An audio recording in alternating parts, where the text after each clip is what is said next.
A living carpet on the cavern's floor. Mushrooms. Fungi of all shapes and colors welcome you to the depths as you search for brilliant treasures or answers to ancient questions. But with every step you take, with every spore released, you feel like you're losing yourself. Your own thoughts are replaced with the words of another, low at first, until it's so loud that you can no longer hear your own consciousness. You're beckoned further down, to become one, to join the collective. But it's not really a request. You've already become part of the Mycotyrant.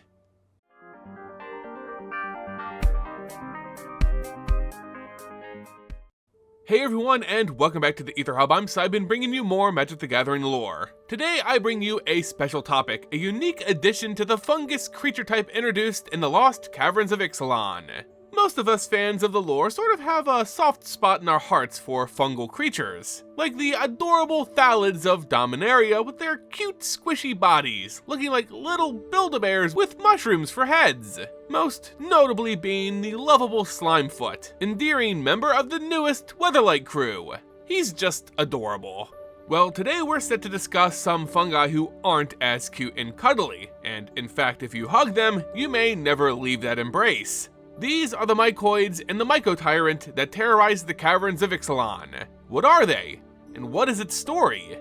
Before we begin, I just want to thank Wizards of the Coast for sponsoring today's video. As an MTG ambassador, I'm glad to work alongside Wizards to bring you the story of Magic the Gathering. The Lost Caverns of Ixalan is out now, and you can secure your own adventure on the high seas or spelunking deep into its cavernous depths by checking out the product available with my link in the video's description.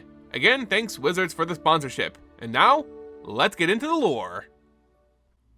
In the dark, humid caves of Ixalan, all sorts of foul life forms grow down its rocky walls. Sleek algae forms a living carpet all throughout the depths, proving life can exist almost anywhere. And there's no better place on Ixalan to find various fungi and mushrooms. Although, like most of what is found near the plane's core, the fungus here are anything but ordinary. The locals have dubbed some of the more troublesome spores Mycoids, and they're far more dangerous than their sedentary cousins. The Mycoids are a sentient form of fungus that have grown throughout Ixalan's cavernous environments. They sprout from very small tendrils that trace back to a central body, and can vary in size, shape, and color. Some have sprout mushrooms the size of small cities, while others are minuscule whiskers on the ground. And somewhere in between, you have true Mycoids, the sentient, almost humanoid fungi that have grown to dominate the caves. All Mycoids share a single mind, an imposing mass near its original planting that refers to itself as the Mycotyrant. The Mycotyrant spreads its influence much like a group of people would explore a new territory. Its spores fly out and attach themselves to any suitable surface, forever expanding the reach of the Mycotyrant. As its tendrils grow, new, smaller arms pop up, the humanoid-esque Mycoids, who act upon their master's will. Though they may seem independent, all Mycoids answer the call of the Mycotyrant, and they all share the same mind. They act more like extended appendages of the Mycotyrant than true individuals.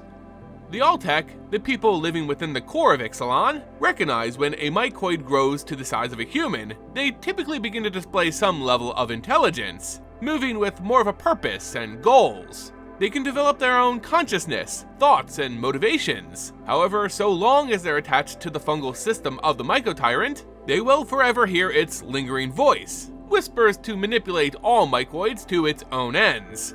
The ultimate goal of this life form, the Mycotyrant, is still unknown, for its very way of thinking is so foreign to the people of Ixalan's core. What is known is that the Mycoids search and devour anything they can, simply to learn about them. For everything their spores infect and absorb, they repurpose and integrate into their own quote-unquote society. The Mycotyrant lusts for knowledge and obtains it through consumption, or at least that's how we perceive it. This has resulted in some truly interesting findings, as the Mycotyrant is responsible for the downfall of many species and societies who once called the caverns their home, many of which being human. The Mycoids have taken on a very human-like appearance and approach to their culture as a result of their most common food source. They build giant mushroom cities despite not needing them for shelter. They use light to traverse the dark recesses of the caves despite not needing to see to navigate through them. And they use weapons, tools, technology, and even practice magic despite their most powerful application, their spores, coming just from their anatomy. They do this all to mimic the cultures which it has learned about, and it hungers to know more. It doesn't feel pain, it doesn't fear death, it doesn't value its own life the way humans might. It exists only to grow and consume, and in that, it has become a prominent threat in the Caverns of Ixalan. The origins of the Mycotyrant has been lost to history, but it's so old and so far-reaching that it must have come centuries ago. Some folktales say that the mysterious colonizers that brutally occupied the core long ago, that this is their lingering presence, which has given rise to the Mycoids. No matter where it came from, it's clear to all that it's a threat to the core of Ixalan, as the Mycotyrant has made clear its desire to consume the inner sun, to learn of it the only way it knows how. Its true history can only be derived from what knowledge is passed down by the Altec historians and echoes knowledgeable about the Mycoids, these being the lingering ancestral spirits who counsel the living. They talk about the initial discovery of a fungal infestation that originate from the exterior caverns away from the core itself. It was first researched shortly after the Great Exodus, where the Common-Winnock, the original fifth people, ventured outside the safety of the core to explore new lands. While the Common-Winnock built settlements in the winding caverns, it's believed they may have unwittingly spread migrant spores through their travels, planting the seeds that would eventually become the Mycotyrant. Others suspect that it's a foreign disease, a plague left by their former conquerors, the Fomori. While the Fomori deserve a complete video dedicated just to them, in short, they were invaders to the core seemingly from another world, though the Common-Winnock could not perceive them as such. They were huge in size, monstrous beings in black armor and gigantic floating vessels. At first they appeared diplomatic, beseeching the people of the core for safety and shelter as they were merely refugees. But in offering them aid, the Common-Winnock left themselves exposed to betrayal. It would turn out that the Fomori were indeed dead set on conquering the core, with the inner sun, Chamil, being of great interest to them. This would culminate in an ancient conflict known as the Night War, where the Fomori would eventually be defeated and driven from the core. That conflict, however, devastated the surrounding caverns, opened up tunnels to the surface, and, if the research is solid, planted the spores of the Mycotyrant. Everything that preceded this conflict, the exodus and exploration of the caverns, the settling of Ixalan's surface, the formation of the Mycoids, could all be traced back to these would-be conquerors from a different world. Whatever caused this being, the Mycotyrant wasted no time and began to grow, consuming all that could be trapped within its spores. Those original settlers of the Common-Winnock outside of the core in the surrounding caverns were some of the first to fall victims to this new threat. In absorbing entire cities built within the stone, the Mycotyrant grew obsessed with learning what it could of other species and their cultures, incorporating what it learned into its own brood. As entire civilizations fell, word reached those still within the core that the fungal spread was winding its way to paradise. The Mycotyrant had learned of Chamil from its various victims, and knowledge of its glory only proved to taunt the fungus to consume it as well. Research into the Mycoids began in earnest, but despite the Common-Winnock's advanced studies and experiments, they could find no reasonable way to combat the threat. In desperation, it was agreed that to ensure the safety of Chamil, that the core must be sealed away once again. This quarantine measure is considered one of the greatest shames for the Fifth People, a monument to their failure. They partnered with the Deep Gods, the Children of Chamil, and erected complex doors locked with riddles whose answers were only known to the Echoes, which the Mycotyrant could not assimilate. Thus began the Quiet Age, where the core was isolated for centuries, safe but alone. That, however, wouldn't be the end of the Common-Winnock who lived outside of the core. Though decimated by the Mycotyrant, some managed to escape and meek out a living inside the caverns. Soon, however, the Mycoid spread would be so far-reaching that their only choice was to escape to the surface, to discover the greater whole of the exterior Ixalan. These people would venture out onto a new world under a new sun, and eventually go on to form the Sun Empire. Those who remained in the core didn't give up hope that one day they could defeat the Mycotyrant. Their scientists invented what we now refer to as gnomes. These small, mechanical, almost humanoid-esque machines would be their eyes and ears in the territories lost to the Mycoids, as their inorganic makeup made them immune to the fungal spores. They became a powerful tool during the Quiet Age, but still, they could find no reasonable way to defeat the Mycotyrant. So they continued to watch and wait, ashamed to have abandoned their kin outside the core, but resolute in their mission to protect Chamil no matter the cost. And for a time, Chamil was safe, locked behind doors meant to shield it from harm. That was, until the day the surface dwellers arrived. Leading an expedition into the core was Whatley, the warrior poet of the Sun Empire, and Quintorius, a Loxodon planeswalker who had come to Ixalan chasing relics of an interplanar people he referred to as the Coin Empire. Together they would reach the ancient doors to the core, and with the help of an echo, enter paradise for the very first time. Though the Ultec people, those who were sealed away long ago, didn't take this intrusion well. They understand that this breach would be the beginning of the end. Now they were exposed to not only the Mycotyrant, but other threats as well.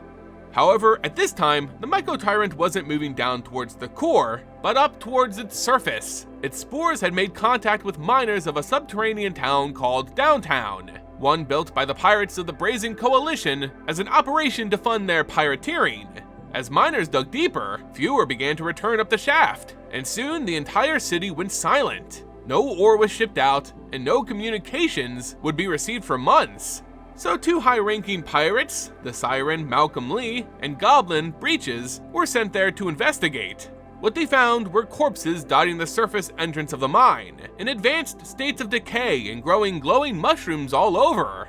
The pair ventured down into the mine, but it quickly became clear that there would be no rescue for the people of Downtown, for there was nothing left to save. Down in the deepest pits, with glowing mushrooms surrounding them, the former miners appeared standing and talking, but not breathing. They were merely puppets for the Mycotyrant, who used the former mayor of Downtown, Xavier Sal, as its mouthpiece. First, the pirates tried to bargain with the hawking green toad-like fungus, offering it gold or gems. But it only wants one thing: to assimilate. Everything must be part of its whole. Malcolm, Breeches, and Chamil. When negotiations failed, the Mycotyrant attacked the pair by chasing them alongside an army of smaller Mycoids. They only managed to escape thanks to Malcolm's magic. Being a siren, his song can put those who hear it into a trance for its duration. They raced further down into the caverns and found the door which had been opened by Whatley and her party, rushing inside and finding a pitched battle already being fought. Though the Ultec and the Sun Empire were busy fighting with vampires and a dark deity, they immediately recognized the Mycoids spilling into the core as a threat on par with that they currently faced and took actions against it. The Ultec set scores of echoes, their ancestral spirits, to fight against the Mycotyrant, who became distracted by the ghosts trying in vain to assimilate them. This gave Breeches and Malcolm the opportunity they needed. Being pirates, they were never short on gunpowder at the ready. Breeches, being quite the explosive expert, prepared a powerful bomb which Malcolm managed to deliver right into the nexus of the Mycotyrant. With its detonation, the writhing green mass shuddered and withered, and as if on cue, the smaller Mycoids beneath it too turned brown and lifeless. This ancient threat to Chamil was finally gone. But would this defeat be permanent? As it turns out, the hive mind of the Mycotyrant extends farther than its central nexus, and not nearly all of the fungus was destroyed in that blast. It was the greatest fear of the Ultec researchers who studied this monster. So long as a single spore persisted, the Mycotyrant would remain. The core had been cleansed, but the fungus was still spreading, namely on the surface, where it claimed victims in not only the mining town, but also the adjacent village of Sunray Bay. Though much smaller and now in a different physical form, the Mycotyrant has managed to board a Brazen Coalition vessel, attaching to its hull like a barnacle, and now sailing to the pirates' capital of High and Dry, where it plans to again assimilate. And there you guys go, the lore and story of the Mycotyrant and its Mycoids found in the Lost Caverns of Ixalan. What do you think about these more aggressive fungal humanoids? Do you prefer them over those Thalid found on Dominaria? Let me know in the comment section below. Again, I want to thank Wizards of the Coast for sponsoring this video and making me an MTG ambassador. You can find all the product available for Lost Caverns of Ixalan linked in the video's description. And that's going to do it for today's video, all. I want to thank you all so much for watching and enjoying all the content here at the Aether Hub. I ask that if you did enjoy the video, that you leave it a like, share it with friends, and become a subscriber. It all goes a long way in helping the community grow. And until next time, guys, see ya!